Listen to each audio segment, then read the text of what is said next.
Hi there. Welcome to a new episode of Branding with Friends, the show where branding meets key business topics. Here you're going to learn tips straight from the experts on everything from CEO days to thought leadership to podcast hosting. We focus on what you can do right now and to use these topics and the power of branding to attract your ideal clients. I'm your host, branding expert Annie Franceschi of Greatest Story Creative. I help service business owners tell their story and show their value through clear messaging and consistent branding. I'm also a former Disney storyteller, a professional speaker, and the author of two best-selling books, Establish Yourself and Permission to Try. And today I am so excited to introduce you to one of my new friends in the business world. If you are constantly going to the drawing board and not knowing what kinds of content to create for your business, the content that's really going to move the needle, you're going to love today's guest in today's episode. My guest today is the awesome Jocelyn Montemarano. Jocelyn is the founder, award-winning journalist, and content strategist, tea lover, and outdoor enthusiast of Connect Through Content.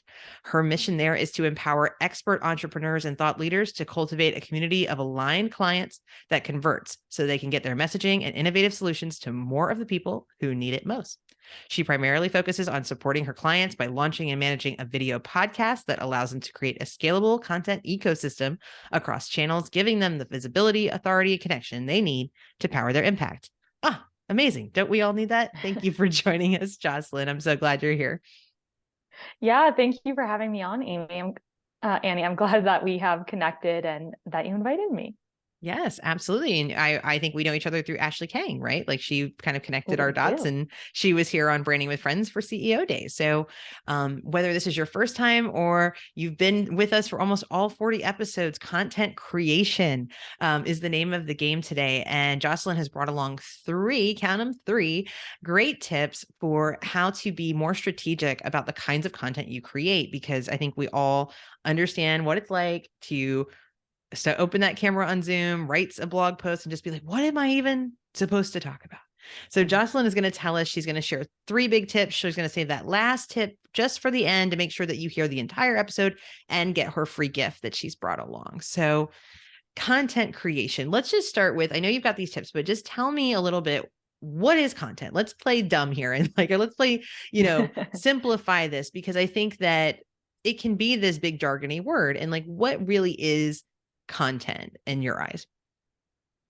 Yeah, I love this question because I do think about it a little bit differently than other people.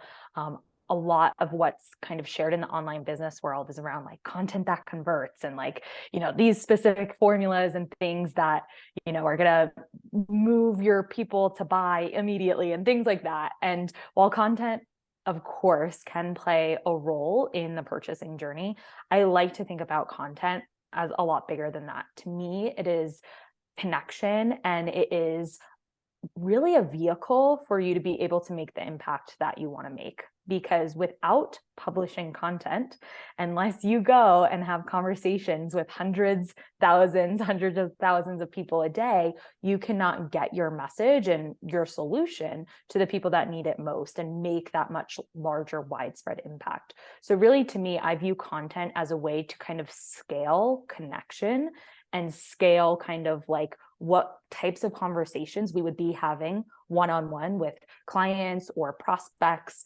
and kind of scale that on a larger way. And that can look like creating some content that is really designed to move somebody through the purchasing journey, but it can also be, just content that is providing value and contributing to a conversation and highlighting your thought leadership, because that's what we do in the normal world, even when we're not talking about our business and what we do, but we're adding to conversations, we're bringing something there, and we're contributing value in our community in whatever form that might look like. And really, like, in the nuts and bolts of it is just to, define content in a very physical sense too. It's everything from the blog post you write to an Instagram post or an Instagram story, a LinkedIn post. Many of my clients, LinkedIn is probably their primary function here. Things that Yeah. you share Yep. on Facebook, things that you share in your email newsletter. So it can be writing, it can be audio, it could be video. So that's what we kind of broadly mean when we say content. It's like we're saying any sort of like the sort of subject matter that goes into all of these formats. right? These different ways. Yes. It's not so much in today's conversation is really not as reliant on the format, which is, I know your specialty is video podcast, sort of a similar strategy to what I do here for Branding with Friends. But this conversation is much larger because it's really about what kinds of things should I be filling that blog post with, that video with, that podcast series with, to make it make sense for my business, make it worth my time, and make it, as they say, convert. So that being said, I know we've got these 3 tips. What's that first place we should start if we're a coach or consultant and we care about using our time efficiently on creating content? Yeah. So the first place I normally encourage my clients to go is to think bigger than what they do. A lot of times, especially when we're going from like 0 to our first 6 figures, we spend a lot of time just marketing kind of what we do, that actual vehicle. So that would be, for example, me specifically talking about like tips for starting a podcast and like, kind of all of these very specific things related directly to the vehicle of the podcast or the video podcast. But I really like to encourage my clients, especially as they kind of are shifting into a more of like thought leadership content and coming into their own, to step out of just what they do and reframe their whole content strategy around their mission. Because that gives you space as a leader, as an expert, to evolve. And that's what we want to be doing. We don't want to say like, I'm an expert at this. This is the way, it's the only way. And that's where my business ends. There should be space in your business where you are constantly evolving. So I love positioning the content strategy more around what is that big mission that you are on in your business? What are you always going to be working to achieve? Today, for me, that looks like a video podcast to offer, and supporting my clients with that in that capacity. But tomorrow that could look very different. It could be a totally different offer. It could be another offer that also supports my mission, which is really getting, powerful solutions out into the world. So when we lead with that mission as kind of like the key piece of that content strategy, it gives us a lot more space, and it also allows our clients to care more, because my clients don't just care about, launching a podcast. They are not the type of people, for example, who care about having a top rated podcast or, the most reviews or any of these things. They view it as a way to get their work into the world. And I'm attracting those types of people because I'm leading with my Talking message. about that. You're talking about that value. Yeah.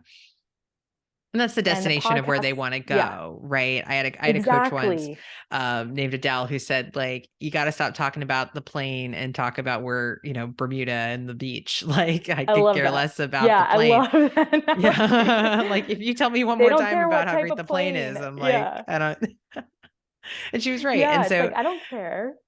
So you would say this is like define your mission, basically, that you should, or lead with your mission for this first tip.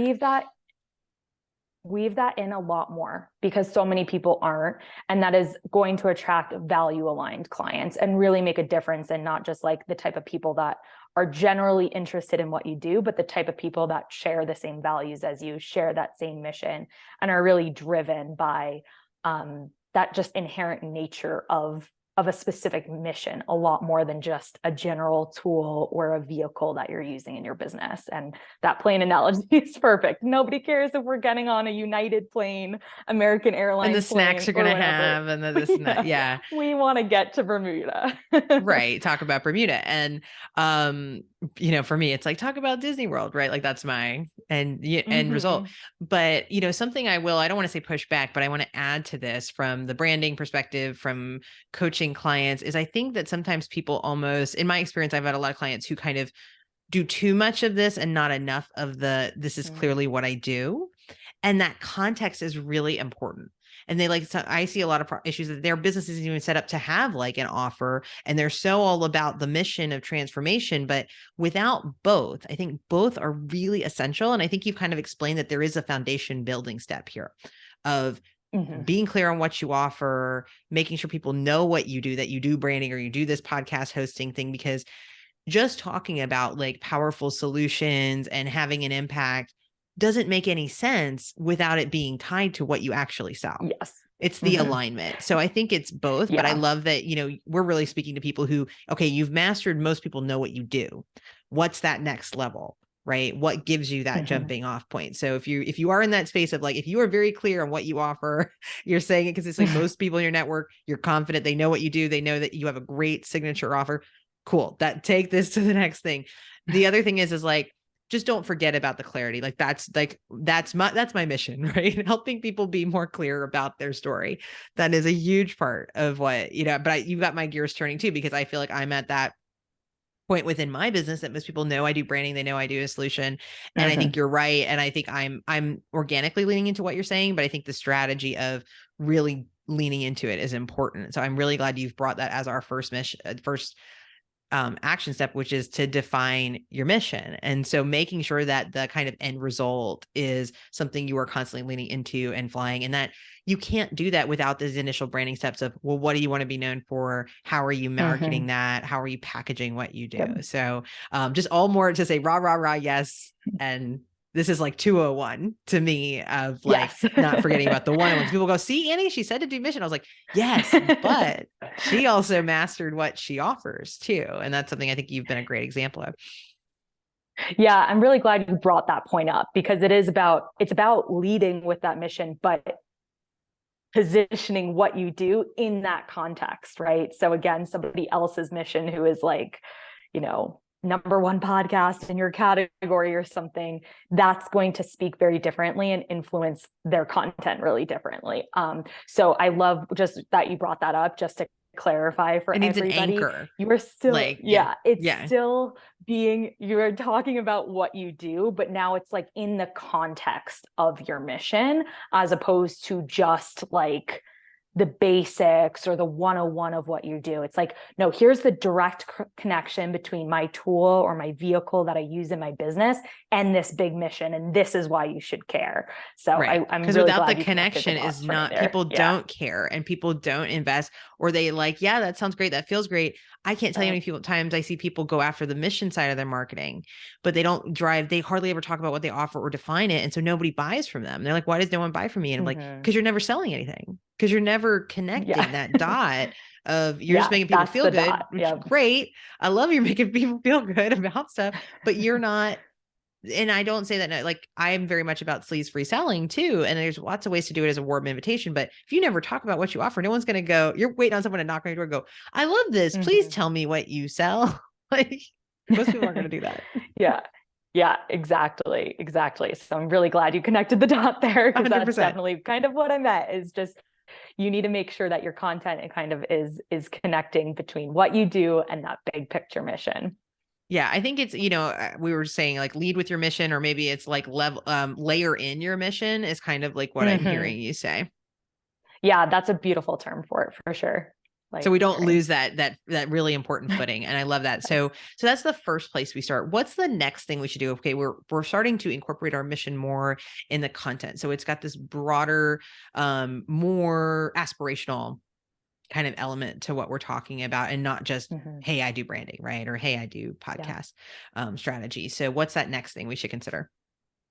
Yeah, the next piece that I love to recommend is really thinking about what can make your content really ownable to you. And again, this is another layer or another up level piece, because there's a lot of nuance, and it often doesn't happen overnight, because, typically when we're starting in business, we get templates and we let somebody else, teach us some principles that could be really helpful, or, something like that in terms of creating content. But when we can get to a point where we can say, okay, what is my unique strength that I can bring to content? What is something that really lights me up? What is like the way in which I like to show up?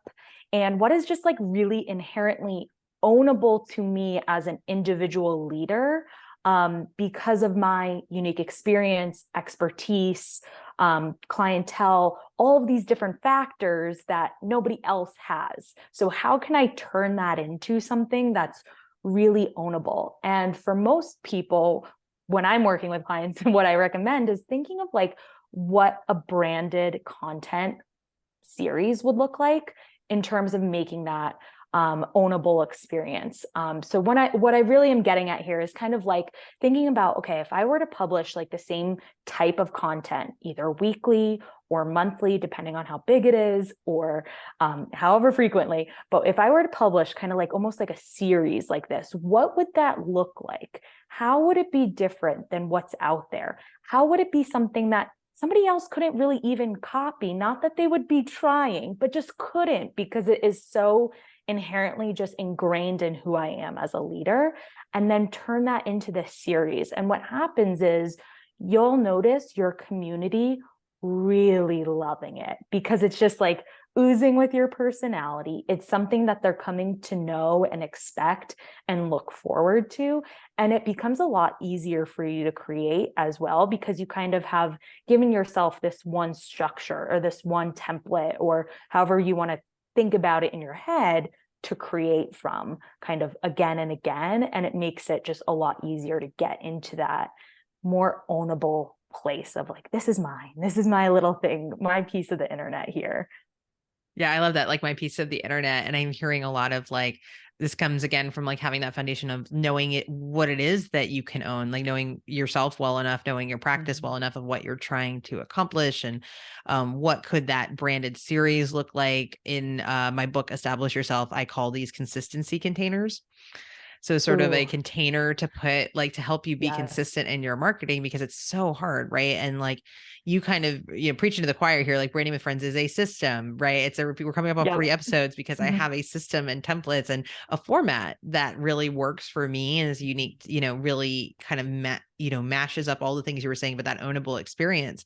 Give us another example or two from your clients. Like I would love to hear, I think this is one of those, because it is so highly customized, right? Like this challenge of, well, what's unique to me? Give me another example or two that maybe isn't like Branding with Friends, so we can help folks to conceptualize of it.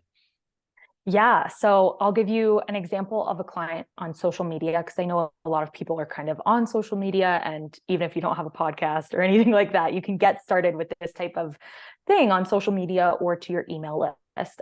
So one of my clients is a mindful eating dietitian, and, a lot of what's in the space is like, healthy swaps.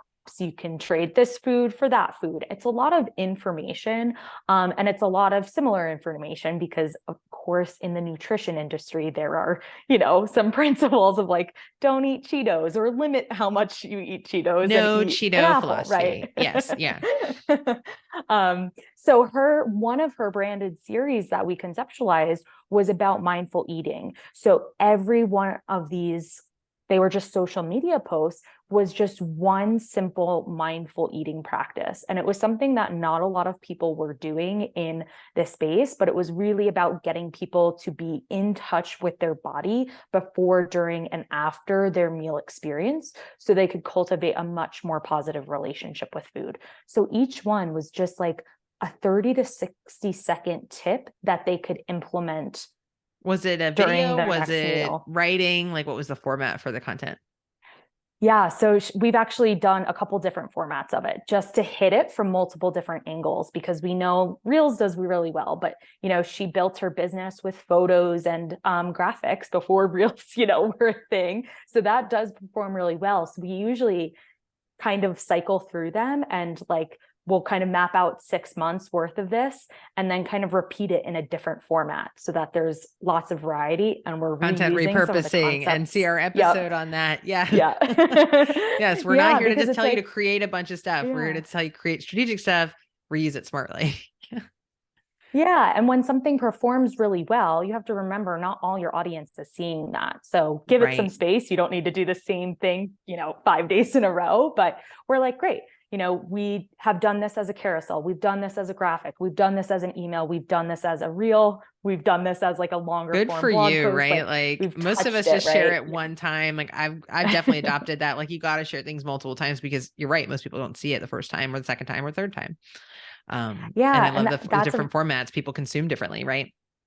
Yeah. And that touches on a really important concept here of this kind of ownable experience. When you take this approach with content, you're looking for like a series like this that you can do. It should be really inherent to your approach. And when you have these fewer concepts that are really inherent to what you do, like they're better and stronger. And that's what you want to repeat. It's not always about creating net new things. New It's stuff, about, yeah. these are the strong ideas. Like these are just, you don't need 500 different ideas. You need the 10 or 20 concepts that are like really, really important. So how can you kind of take those concepts, present them, and reuse them again and again, kind of in this and people way. are But reluctant to do that, but it's like you've got to, I like call it playing your hit song. It's like you've got to pick your lyrics and go perform. And it only becomes a hit song if you go perform it everywhere. If you go get in front of people and do it. You have it.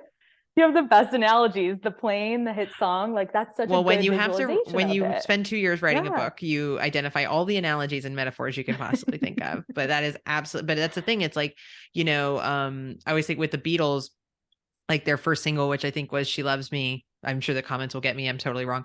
But their first single that made them a huge hit was came out in 1962 in the UK. It wasn't a huge hit here in the US until 2 years later.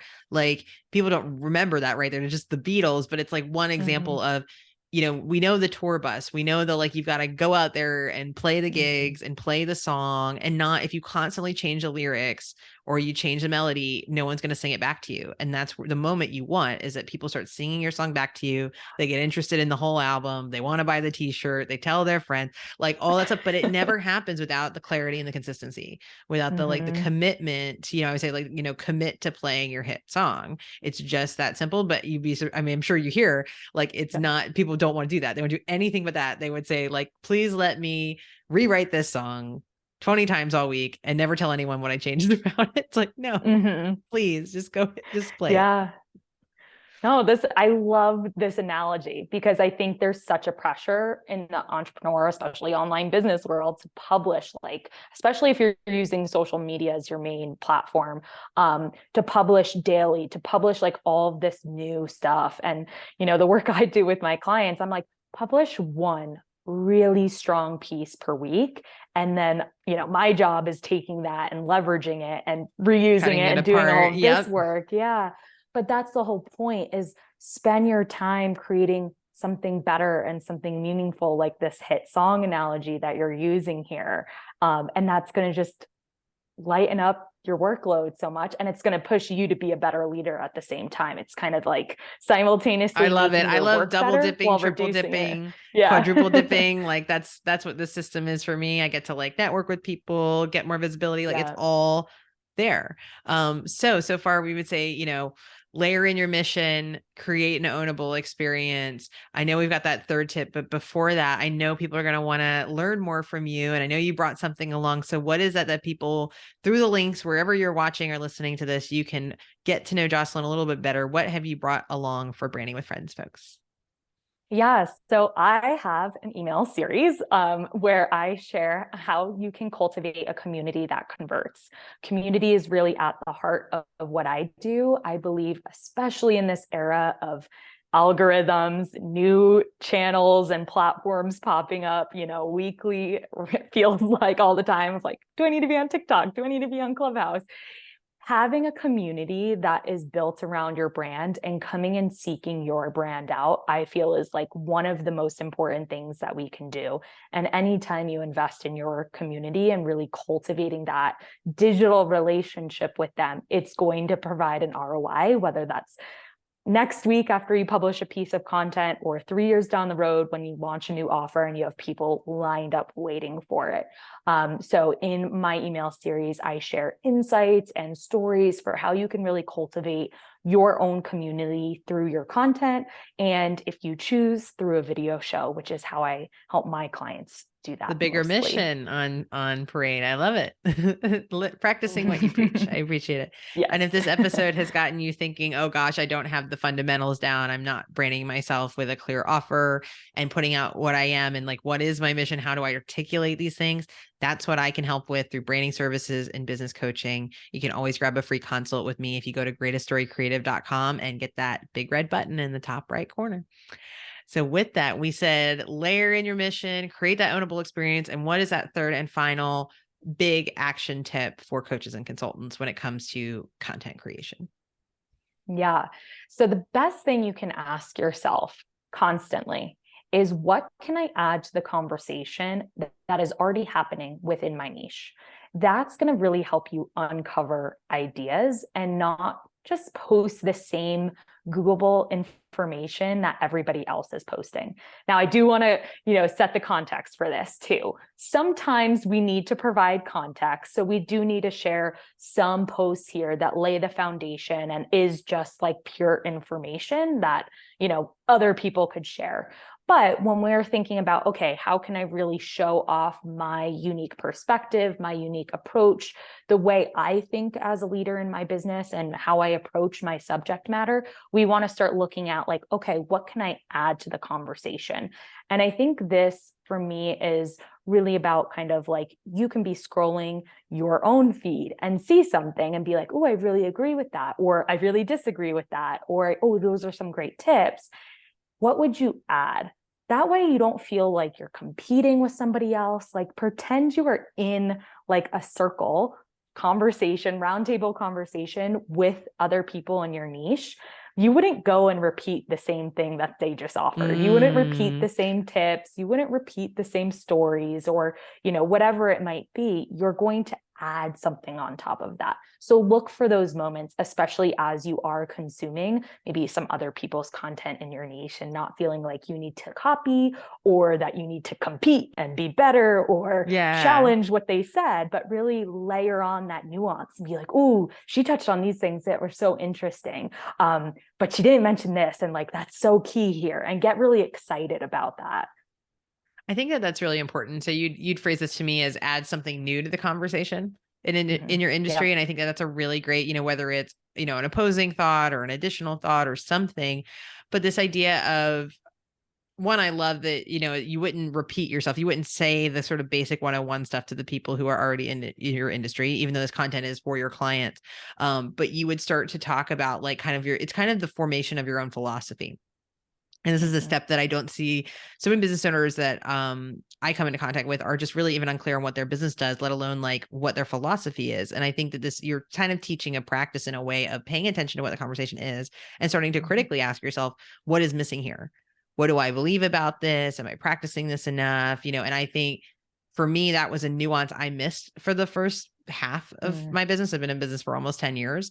And what really has crystallized for me in having to write a book. I know I was joking about having to create frameworks and analogies and metaphors, but it really did, it pushed me in a way that I think you're suggesting, which is looking around at your industry and saying like, what is not working about it? What have I found to be counter to that or supportive of it? Right. And so what I put in Establish Yourself are things that I have tried myself and learned that I feel like really works. And it's not, and I feel like I've had more interesting things to say and shaping my business identity and what I talk about on content. And even in these conversations have changed so much because I have started to think more critically and to share those thoughts publicly. And that has brought more, not less people into what I do and helped me be more known for this area. So it's less about like, yes, you have to layer in that like contextual understanding, but this really is that what can you add new to the conversation? Because you have those thoughts, but I think just so many of us don't stop to really think that their philosophy is even wanted